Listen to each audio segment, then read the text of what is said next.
دریائے نیل سوکھ جاتا تھا ہر سال. مصر کا ایک دریا ہے، لیکن جب اسلام وہاں آیا، عمرو بن عاص ایک صحابی ہیں، مصر فتح ہو گیا، تو وہاں مصر کے جو جاہل لوگ تھے کیا کرتے تھے، 16 سال کی جوان خوبصورت لڑکی کو جلوس میں گھماتے تھے اور لا کر کے اس کو ذبح کر دیتے تھے. دریائے نیل میں اس کی بلی چڑھائی جاتی تھی، اور پھر ان کا عقیدہ یہ تھا کہ دریا کا پانی اوپر آ جاتا تھا، اور ہوتا بھی تھا. جب ایک لڑکی کی بلی چڑھائی جاتی تو پانی اوپر آ جاتا تھا، ہر سال کا رواج تھا. لیکن جب اسلام آیا، دریا سوکھنے لگا، تو لوگوں نے آ کر کے عمرو بن عاص رضی اللہ عنہ سے کہا، ہمارا تو معمول ہے کہ ہم ایک 16 سال کی جوان لڑکی کو جلوس میں لا کر ذبح کرتے ہیں، تب یہ دریا نیل کا پانی موجیں مارے گا. انہوں نے کہا ہرگز میں تو اس کی اجازت نہیں دے سکتا. کہا تو پھر سارے پیاسے مر جائیں گے، پانی کی شدید قلت ہو جائے گی. عمرو بن عاص نے، جانتے ہو، خط لکھا کس کو؟ امیر المومنین عمر ابن خطاب رضی اللہ عنہ. نام سنتے ہی رونگٹے کھڑے ہو جاتے ہیں. جی سچ بتاتا ہوں، خط آیا تو آپ نے پڑھ کر کے حالات کا مشاہدہ کیا، پھر کیا کیا جانتے ہو؟ عمر ابن خطاب رضی اللہ تعالیٰ عنہ نے جو حل بتایا وہ بہت الگ ہے. 2 خط لکھے، ایک حضرت عمرو بن عاص کو کہ تم نے جو لوگوں سے کہا وہ بالکل صحیح کہا، اسلام اس کی اجازت نہیں دیتا، کسی کی بلی چڑھانا، کسی کی جان لینا، کسی کا خون بہانا، تم نے جو کیا وہ صحیح ہے. اور حضرت عمر نے کہا ایک اور خط میں لکھ رہا ہوں دریائے نیل کے نام پہ. آج تک آپ نے سنا کوئی دریا کو بھی خط لکھا ہو؟ سنا ہے؟ ہاں، اگر سنا ہو تو صرف محمد عربی کے غلاموں نے کیا ہے. بے شک، سبحان اللہ سبحان اللہ. آج کے بیٹھے ہوئے 1400 سال بعد کے کتے محمد عربی صلی اللہ تعالی علیہ وسلم کی شریعت کو نوچ کھانے کی کوشش کرتے ہیں. انہیں پتہ بھی نہیں، یہ اسلام کو ایسے انداز میں بیان کر کے لوگوں میں شک و شبہ پیدا کرنے کی کوشش کرتے ہیں. یہ اس طرح کے کتنے آئے، کتنے چلے گئے، کتنے آئے. لوگ آج بیٹھ کر کے اسلام کو ختم کریں گے، مسلمانوں کا قتل کریں گے، کیا کیا. آج بھی میں دیکھ رہا تھا پاکھنڈی تلواریں بانٹ رہا ہے، کوئی چاقو چوریاں بانٹ رہا ہے. تم ان کو تلواریں دکھا رہے ہو جو 1400 سال سے کربلا سنتے آ رہے ہیں. سبحان اللہ. یہ چیزیں پرانی ہو گئی، پرانی ہو گئی. یہ سب چیزوں سے ڈر اور خوف کا ماحول نہیں لا سکتے. اسلام تھا، اسلام ہے، اسلام رہے گا. میں کہتا ہوں انہوں نے پڑھا نہیں، اسلام کو پڑھا نہیں. میرے آقا کے غلاموں نے دنیا کی ریت رواج کو، طوفانوں کی، آندھیوں کے رخ کو کیسے موڑ دیا تھا. حضرت عمر ابن خطاب نے دوسرا خط لکھا دریائے نیل کے نام پہ، دریائے نیل کے نام پہ. ارے دریا ہے، کیا لکھ رہے ہیں؟ بسم اللہ الرحمن الرحیم. اے دریائے نیل، عمر ابن خطاب رسول اللہ کا غلام تجھ سے کہتا ہے اگر تو اپنی مرضی سے بہتا ہے تو تیرے پانی کی ہمیں حاجت نہیں، سے بہتا ہے تو عمر تجھے حکم دیتا ہے کہ ابھی بہ جا. واہ سبحان اللہ. خط میں لکھا، اور اس کے بعد دونوں خط گئے. ایک عمرو بن عاص کا تھا، ایک دریائے نیل کا تھا. حضرت عمرو بن عاص نے اپنا خط پڑھا، پھر دریائے نیل کے نام جو خط تھا وہ لا کر کے دریائے نیل میں ڈال دیا. قسم خدا کی، تاریخ کی سچائیاں بتاتی ہیں اس وقت شباب پر دریائے نیل 16 گز اوپر آ چکا تھا. سبحان اللہ. اور وہ زمانہ ہے کہ آج کے زمانہ دریائے نیل کبھی سوکھا ہی نہیں، سبحان اللہ. کبھی سوکھا ہی نہیں. یہ ہے میرے آقا صلی اللہ تعالی علیہ وسلم کے غلاموں کی زندگی. میرے عزیز ہو، نعرہ تکبیر، نعرہ رسالت. فرماتے اس سے مراد ذات رسول ہے، رسول اللہ کی ذات ہے. اور میرے آقا صلی اللہ تعالی علیہ وسلم کی ذات کو جس نے تھام لیا اس نے وقت کو پکڑ لیا ہے، وقت کو پکڑ لیا ہے. ہر وقت تمہارا ہے. اور ایک بات یہ بھی، جو حضور کی غلامی میں آیا اس نے وقت کو ایسا پکڑا ہے کہ بڑھاپا کبھی نہیں آتا اس کا. وہ ہر زمانے کا جوان ہے، ہر زمانے کا جوان ہے. اسی لیے جن اولیاء کاملین کو ہم سنتے ہیں ہماری تصور میں ایسا آتا ہے، امام حسین کا جب ذکر کرتے ہو، امام حسین کا جب ذکر کرتے ہیں، سچ بتانا میرا اپنا بھی مشاہدہ، کربلا کی داستانیں سنتے ہیں تو ایسا لگتا ہے ایک وہ حسین جوان جو کربلا کے میدان میں ڈٹ کر مقابلہ کر رہا ہے. پورا تصور تو یہی رہتا ہے کربلا کا واقعہ سننے کے وقت, لیکن پڑھنے کے بعد پتہ چلتا ہے کہ ان کی عمر تو 56 سال کی تھی. غوث پاک کا تذکرہ آتا ہے تو شکل و شباب تصور میں ایسی آتی ہے کسی حسین جوان کی. غریب نواز کا تذکرہ آتا ہے تو کسی حسین جوان کی. اسی لیے میرے عزیزوں کہ یہ رسول اللہ کی ذات سے ایسے وابستہ لوگ ہیں کہ وہ ہر زمانے کے جوان ہیں, ہر زمانے کے جوان ہیں. اور دوسری بات, ایک تو ہر زمانے کا جوان ہے اور اس کا ذکر کبھی پرانا بھی نہیں ہوتا, کبھی پرانا نہیں ہوتا. آپ برسوں سے مسجدوں میں آ رہے ہیں. ابھی میں اگر آپ کے سامنے پڑھوں مصطفیٰ جان رحمت پہ لاکھوں سلام, شمع بزم ہدایت پہ, آج بھی پڑھے جاتے ہیں, ہم نے ہزاروں بار سنا ہوگا, لیکن یہ سلام کبھی پرانا نہیں لگتا, کبھی پرانا. اور میں نے اپنی تقریروں میں کتنی بار اعلیٰ حضرت کے ان اشعار کو تلاوت کے طور پر پڑھا ہوگا. اعلیٰ حضرت فرماتے ہیں بجھ گئی جس کے آگے سبھی مشالیں, شمع وہ لے کر آیا, سارے اچھوں میں اچھا سمجھیے جسے ہے اس اچھے سے اچھا, سارے اونچوں میں اونچا سمجھیے جسے ہے اس اونچے سے اونچا. ارے کون دیتا ہے دینے کو منہ چاہیے, دینے والا ہے سچا. یہ وہ اشعار ہیں, ہم بار بار پڑھتے ہیں. مزہ تمہیں کیوں آ رہا ہے؟ دنیا گانے سنتی ہے جب تک اس کا زمانہ ہوتا ہے. زمانہ پرانا ہو جائے تو نئے گانوں کی دھن تلاش کرتی ہے دنیا. لیکن بارگاہ مصطفیٰ کی مدح سرائی ایسی ہے, ابھی میں اگر کہوں وَأَحْسَنُ مِنْكَ لَمْ تَرَ قَطُّ عَيْنِي وَأَجْمَلُ مِنْكَ لَمْ تَلِدِ النِّسَاءُ خُلِقْتَ مُبَرَّأً مِنْ كُلِّ عَيْبٍ كَأَنَّكَ قَدْ خُلِقْتَ كَمَا تَشَاءُ. عربی کے اشعار ہیں. کس نے کہا تھا؟ حسان بن ثابت نے. کب کہا تھا؟ 1400 سال پہلے. کیا کہا تھا؟ یا رسول اللہ آپ سے زیادہ حسن والا میری آنکھوں نے دیکھا ہی نہیں. سبحان اللہ. دیکھا نہیں, ہو سکتا کہیں ہوگا, تم نے نہیں دیکھا. سوال یہ ہے نا, تم نے نہیں دیکھا ہوگا, کہیں اور ہوگا. دوسرے شعر میں حسان بن ثابت نے کہا وَأَجْمَلُ مِنْكَ لَمْ تَلِدِ النِّسَاءُ. ایسا نہیں کہ میں نے نہیں دیکھا, آپ سے زیادہ حسن والا کسی ماں نے جنا ہی نہیں. سبحان اللہ.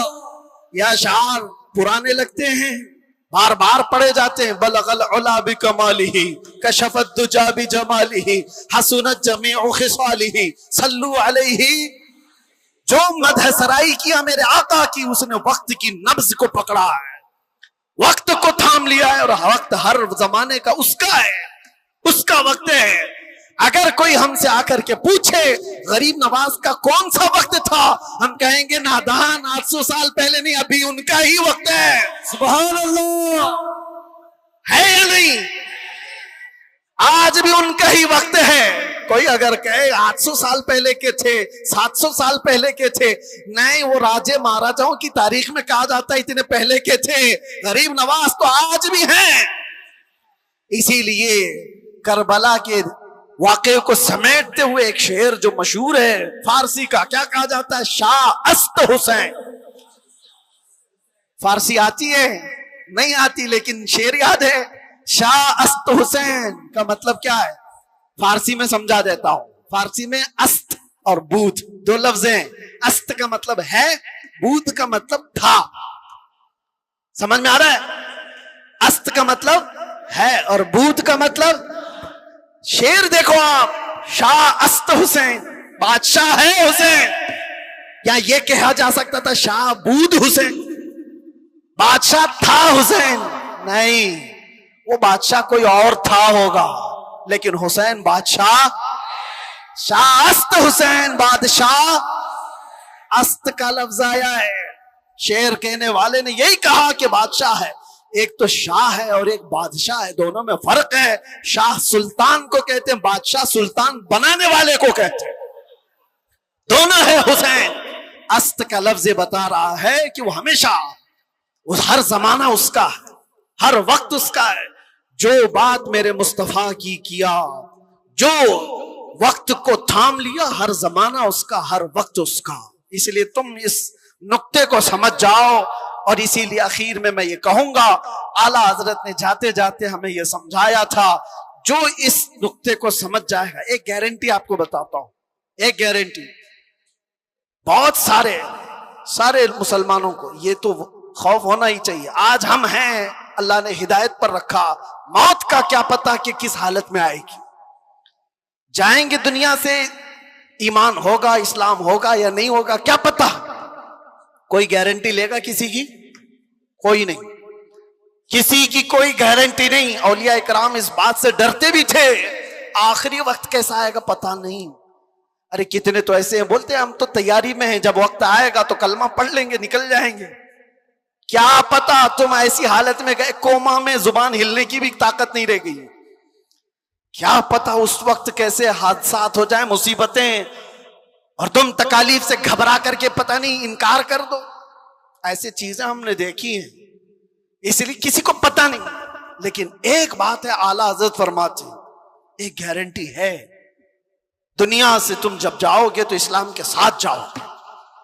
وہ چیز میں دے کر کے جاتا ہوں، وہ ہے وقت کو تھام لینا.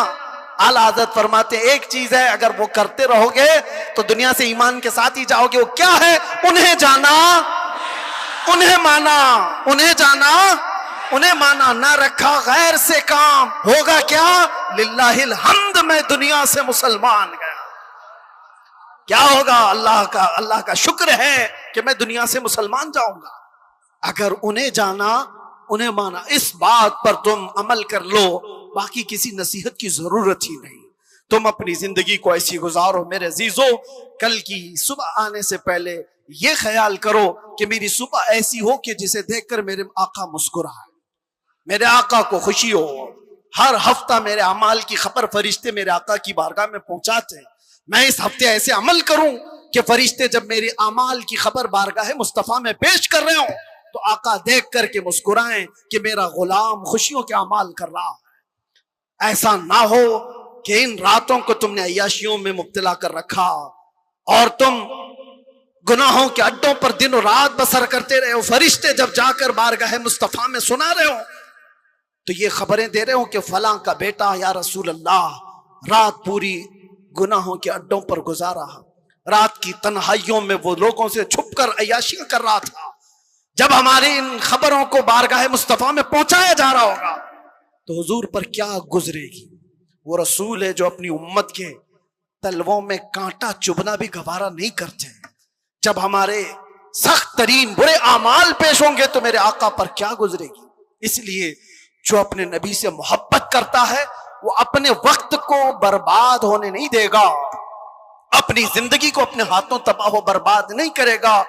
اسی لیے اٹھو، قوت عشق سے ہر پست کو بالا کر دو، دہر میں نام محمد سے اجالا کر دو. لبیک یا رسول اللہ.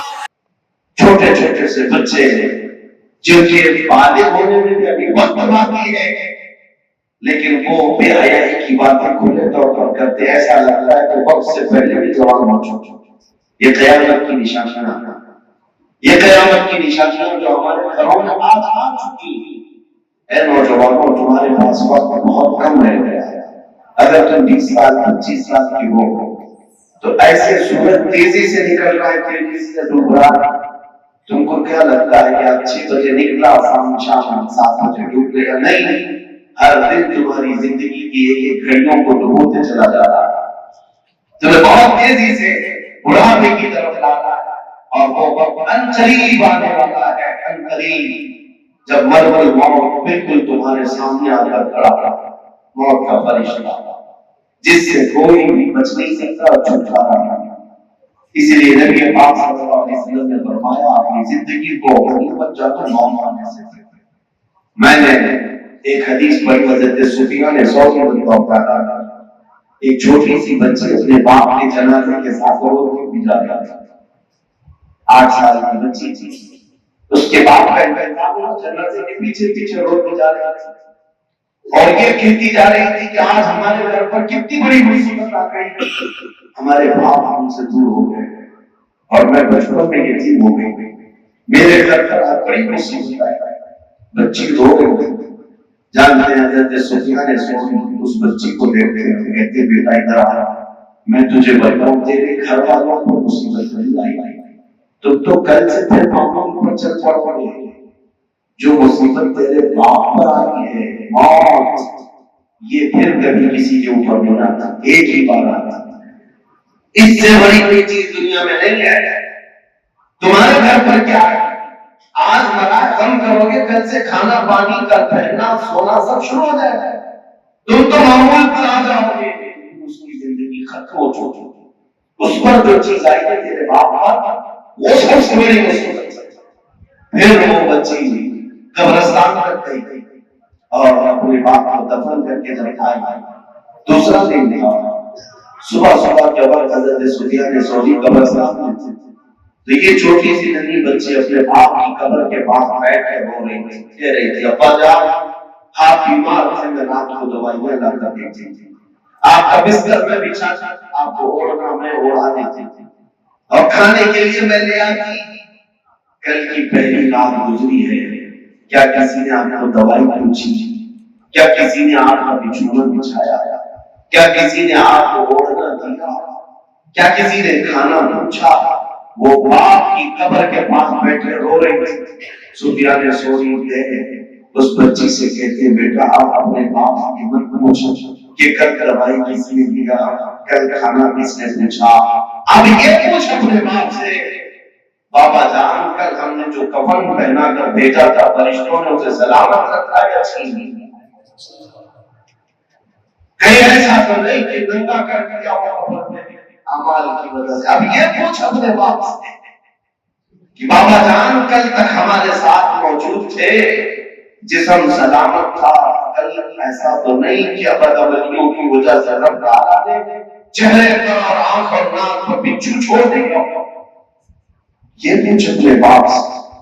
موت کے بعد جو حالات آنے والے عزیز اس کی تیاریوں میں کیا ہم میں سے کوئی مصروف ہے؟ آج ہم میں سے کوئی مصروف ہے؟ ہم میں سے کسی کو یہ خبر نہیں ہے ہماری موت ہم کس شام کو لکھی ہوئی؟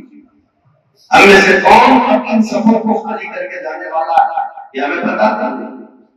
لیکن ہم چیزیں ایسے ہیں جیسے لگتا ہے 100 سال کی ہمارے پاس گارنٹی موجود ہے. ہر کوئی اپنی شادیوں کی فکر تو کرتا ہے، اپنے گھر کی فکر تو کرتا ہے، لیکن جس تنہا آبادی میں برسوں سونا ہے اس قبر کی فکر کیوں نہیں ہوتی؟ کیا یہ ہمارے جینے کے سلیقے ہیں؟ آج کیا ہم نے گناہوں سے اپنی زندگی کو ایسا داغدار کر رکھا ہے؟ مجھے ایک بات یہ بھی یاد آتی تھی، میں آپ کو اس لیے کہہ رہا ہوں کہ زندگی کو غنیمت جانو. موت سے پہلے ممبئی شہر کی بات، ابھی وہ حاجی صاحب اللہ موجود ہیں، بڑے بڑے سے آیا، بہت اللہ نے نوازا مان تو پیسے بہت ہیں. ایک ہی بیٹا تھا، اس کو اچھا پڑھایا، گورنمنٹ میں پڑھایا، اور بچے کے پڑھانے میں اتنا مصروف ہو گئے کہ اس کو انگلینڈ تک بھیجا، آکسفورڈ میں، اور لڑکا 25 یا 26 سال کی عمر کا تھا، بون کینسر ہوا، پتہ ہی نہیں چلا. بہت اچھا ٹیلنٹڈ لڑکا تھا، نوجوان، اور اتنی جلدی کینسر ہوا 6 مہینے سے علاج. اور اس کے بعد یہ جو بون کینسر ہوتا ہے ہڈیوں کا، ہڈیاں گل جاتی ہیں، ہڈیاں گلنے لگتی ہیں، جسم ٹوٹ جاتا ہے. واپس اسے انڈیا لایا، یہاں پر ڈاکٹروں نے جواب دے دیا لاسٹ سٹیج پر ہے، بہت کم دنوں کا مہمان. باپ بہت روتا دھوتا تھا، ابھی موجود ہے بوڑھا باپ حاجی صاحب. مجھے وہ بات تقریباً 8-10 سال پہلے کی دل پہ ابھی لگی ہوئی. آخری وقت چل رہا تھا اس نوجوان کا.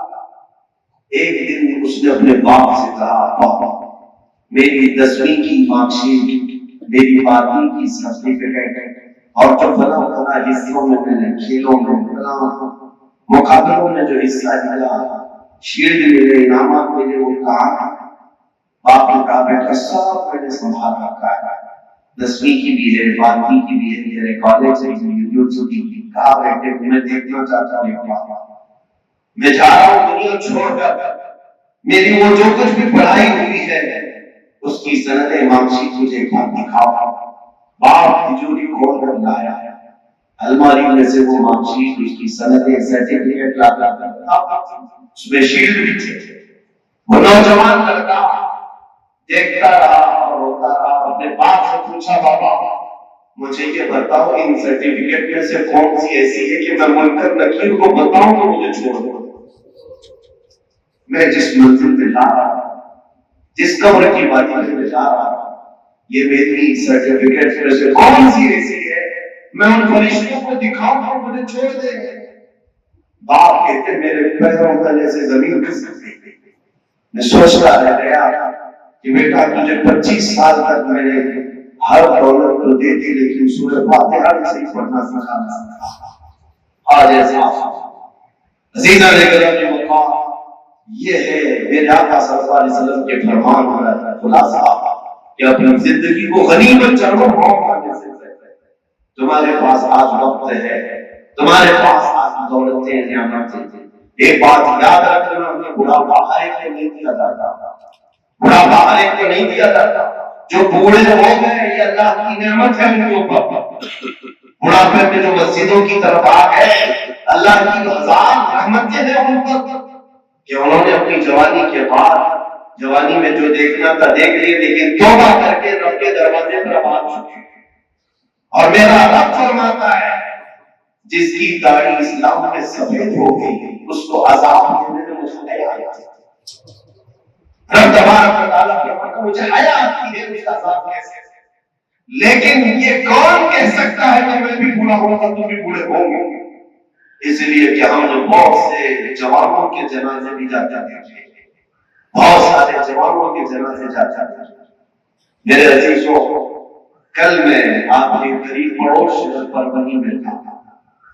وہاں قریب کل رات کا ہمارا جلسہ تھا. دن بھر میرے دل کو ایک چیز پہنچاتی تھی. ایک گھر میں تعزیت کے لیے گیا تھا. میرے مرحوم دوست اور بھائی قاری ریاض الدین تھا جو ایک بہترین ناخواں تھے اور قاری قرآن تھے. عمر کے شاید 30-35 سال یا 35 سے 40 سال کے پڑاؤ تھے.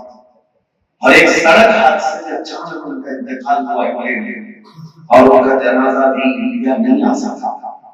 میں انہیں گھر گیا تھا. 2 سال کا چھوٹا سا بچہ جس کی آنکھوں میں ایک عجیب سی معصومیت سے اور 5 سال کی چھوٹی سی بچی.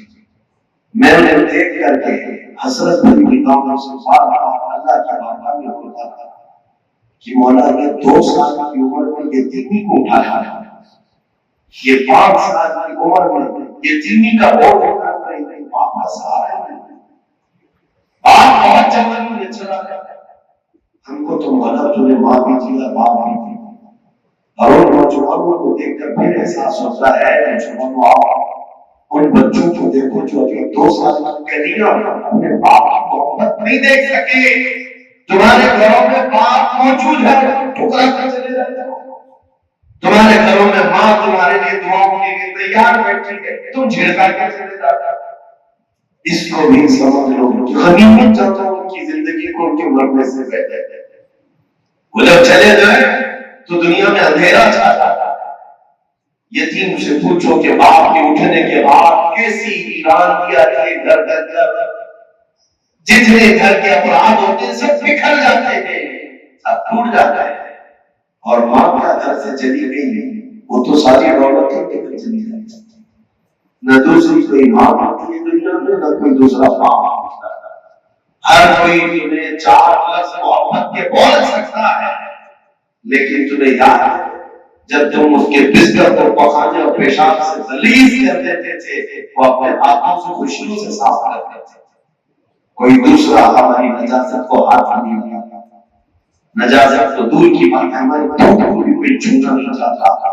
وہ صرف ہماری ماں ہے, وہ صرف ہمارا باپ ہے جو ہماری غلاظتوں کو بھی خوشیوں سے صاف کر جاتا اور کبھی شکایت نہیں کرتا اپنے بیٹے کو کہ میرے گود میں تم نے پیشاب کر کے پخانا کر کے نہیں کرتا.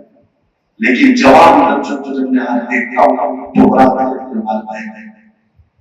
اور ان کے سامنے ایسی تیز آواز میں بات کرتے ہیں جس کو میرے آقا نے فرمایا کہ قیامت کے قریب ایک زمانہ ایسا آئے گا کہ ماں اپنے سردار مجھے دے دے. مطلب کیا ہے, بیٹا اپنی ماں پر حکومت کر رہا ہوگا, اپنے باپ پر حکومت کر رہا ہوگا. میں نے ایک نوجوان کو ممبئی کی سرزمین پر دیکھا, اپنے باپ پر اس نے جوتی اٹھائی.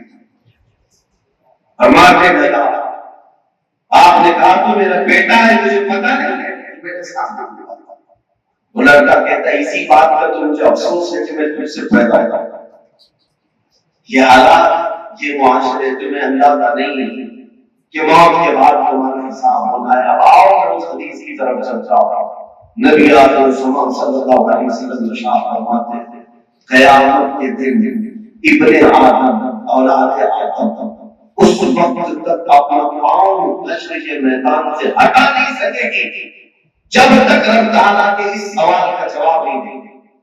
کون سا سوال ہے؟ میرے آقا فرماتے جب تک تم اس سوال کا جواب نہیں دو گے پاؤں میدان سے ہٹا نہیں سکو گے حشر کے دن. صحابہ نے پوچھا یا رسول اللہ وہ کون سا سوال ہوگا؟ میرے آقا فرماتے رب تعالیٰ سب سے پہلے یہ پوچھے گا میں نے تجھے جوانی دی بتا تجھے کہاں کہاں خرچہ کیا کہاں کہاں خرچہ کیا. اور محدثین شارحین فرماتے ہیں اس ایک سوال کے جواب میں کسی کو 300 سال لگ جائیں گے کسی کو 500 سال لگ جائیں گے کیونکہ زندگی کا کل خلاصہ جوانی ہے. جوانی ہے بچپن تو لڑکپن میں گزر گیا بڑھاپا تو ریٹائرمنٹ میں چلا گیا. اصل جو زندگی ہے وہ جوانی کی ہے. حساب اس کا زیادہ ہوگا خواہشات اسی عمر میں زیادہ ہے گناہ اسی عمر میں زیادہ ہے دور بھاگ اسی عمر میں زیادہ ہے اور رب تبارک و تعالیٰ اسی بارے میں سوال بھی کرے گا. یہ نہیں پوچھا جائے گا بچپن کہاں گزارا بڑھاپا کہاں گزارا. یہ فرمایا جائے گا کہ میں نے جو تجھے جوانی دی تھی اس کا حساب. اے نوجوانوں کیا تم قیامت کے دن اللہ کی بارگاہ میں اپنی جوانی کا حساب دینے کے لیے تیار بیٹھے تھے؟ کیا قیامت کے دن یہ بول پاؤ گے کہ مولا رات بھر میں گیم کھیلتا تھا میں دن بھر تو چیٹنگ کرتا تھا میں رات بھر گندی فلمیں دیکھ کر کے اپنے بستر کو گرم کرتا تھا کیا یہ رب تعالیٰ کی بارگاہ میں جواب دے سکتے ہو؟ تم کیا جواب دو؟ سورہ یاسین میں رب تعالیٰ فرماتا ہے اليوم نختم على افواههم وتكلمنا ايديهم وتشهد ارجلهم بما كانوا يكسبون. آج کے دن تو ہم تمہارے منہ پر مہر لگا دیں گے تمہارے ہاتھ ہم سے بات کریں گے تمہارے پیر تمہارے بارے میں گواہی دیں گے تم اپنی جوانی میں کیا کیا کرتے تھے. یہاں تک کہ قرآن نے 24ویں پارے میں فرمایا کہ لوگ اس دن تعجب سے ہوں گے کہ ان کے ران کی چمڑی بھی بات کر رہے ہوں گے ان کے رانوں کی چمڑیاں بات کر رہی ہوں گی اور کہہ رہی ہوں گی کہ مولا یہ اپنی شرمگاہ کو کس طرح سے عذاب کیا ہوا تھا یہ کس طرح غلاظت میں مبتلا تھا. ہر مرد چیخ کر ان چمڑیوں کو کہے گا کہ تمہیں کیا ہو گیا ہمارے خلاف بات کرتے وقالوا لجلودهم لما شهدتم علينا ہمارے خلاف تم گواہی کیوں دینے لگے چمڑی کو تم تھوڑا سا چل جاتی تو میں مرہم پٹی کرتا تھا. چمڑی کو اگر خروچ بھی آ جائے تو ہم اس کی پٹی میں کتنا وقت گزارتے ہیں ہم بہت خیال کرتے ہیں چمڑیوں کا لیکن یہ چمڑیاں کل ہمارے خلاف گواہی دیں گی تو وہ بولیں گے چمڑیاں جب تم ان سے سوال کرو کہ ہمارے خلاف گواہی کیوں دے رہے ہیں وہ کہیں گی انتقل اللہ الذی انتقل كل شیء اس رب ذوالجلال نے ہمیں بولنے کی طاقت دی ہے جس نے ہر ایک کو قوت گویائی عطا کی اور ہمیں منصف بنا کر بھیجا گیا دنیا میں کہ ہم اللہ کی بارگاہ میں امانت کے ساتھ تمہاری خبریں منتقل کریں گے. اسی لیے اس حدیث کا خلاصہ اس پر اگر ہم عمل کر لیں زندگی سکون سے گزر جائے. میں کبھی کبھار یہ سوچتا ہوں آپ بھی سوچو اس بات دنیا یہ ٹینشن بھری نہیں ہے یہ فکروں بھری نہیں ہے یہاں کون سا سکھ اور کون سی آزادی ہے تمہارے پاس. دن پورا کمانے کی فکر میں جاتا ہے رات آرام کی فکر کبھی دیکھو تو بیماریاں گھر گھر گئی کبھی دیکھو تو رشتے داروں کے معاملات کبھی گھر میں ماں بیمار باپ بیمار بیٹا بیمار ان تمام تفکرات میں تو ہم جیتے ہیں یہی سارے ٹینشن کل کیا کھائیں گے کل کیا کمائیں گے یہ پوری لائف تفکرات بھری ہوئی ہے. کوئی دن سکون کا ہوتا نہیں کوئی دن سکون کا ہوتا نہیں. اب میں آپ سے کہتا ہوں اگر تم نے یہ سوچ لیا کہ جس دن مر جائیں گے سکون سے جا کر قبر میں سو جائیں گے. موت کے بعد لوگ دفن کر کے آتے ہیں. ہو سکتا ہے تمہیں لگتا ہوگا کہ مردہ سکون سے سو گیا، لیکن قبرستان میں ہر کوئی سکون سے نہیں سوتا. ادھر تم دفن کر کے آئے، 40 قدم دور آئے تھے کہ اللہ کے فرشتے اس کی قبر میں آ گئے، اٹھا دیا جھنجھوڑ. اب کون سے سکون کی بات ہے؟ فرشتے اب وہاں سوالات پہ سوالات کرتے چلے جاتے ہیں اور جواب نہیں آ رہا ہے تو اسے عذاب میں مبتلا رکھیے. کچھ کی قبروں میں سانپوں کا، بچھوؤں کا عذاب، کچھ کی قبروں میں فرشتے ان کے سینوں پر بھالا مارتے ہوں گے جس سے اس کا جسم میلوں اندر چلا رہا ہے. اور یہ قیامت تک جاری رہے گا. مردہ سوچتا ہے یہ وقت گزر جائے گا، یہ وقت گزر جائے، قیامت آ جائے گا تو اس سے چھٹکارا نہیں. سوچو دنیا میں یہ سوچتا رہا کہ لائف ختم ہو گئی، قبر میں سکون ہو گیا. قبر میں سکون نہیں ملا تو سوچتا حشر کا دن آ جائے، اس دن تو یہ قبر کے عذابات سے چھٹکارا تو مل جائے گا. آ گیا حشر کا دن، قیامت کا دن آ گیا. اب جیسے ہی میدان میں کھڑا ہوا وہاں کی تپش اور گرمی نے تو بے حال کر دیا. حدیث پاک میں لوگوں کے بھیجے پک پک کر کے کاموں سے اتر رہے تھے. قیامت کے میدان اب وہاں پر بھی سوالات. اب وہ اس انتظار میں ہوگا کہ جلد سے جلد میرا فیصلہ ہو جائے، میرا فیصلہ ہو جائے. دنیا سے چھٹی لینے کی کوشش کرتا رہا، قبر میں سکون مل جائے، قبر سے بھی سکون لینے کے لیے حشر کا انتظار کرتا رہا، اور حشر میں آنے کے بعد اب فیصلے کا انتظار کرتا ہے کہ جلد سے جلد میرا فیصلہ ہو جائے. اب اے نوجوانوں ذرا دل پر ہاتھ رکھ کر کے بتانا، اگر قیامت کا 50,000 سال کے برابر کا ایک دن تمہارے حق میں فیصلہ آ گیا اور تمہیں یہ کہہ دیا گیا فلاں بن فلاں جہنم میں جائے گا، اب کہاں سکون ہوگی؟ اب کہاں کا انتظار؟ ہر جگہ کی لائف تو ہم نے برباد ہے. نہ دنیا میں سکون مل سکا، نہ قبر میں، نہ حشر میں. پھر جہنم وہاں ٹھکانا ہو گیا ہمارا.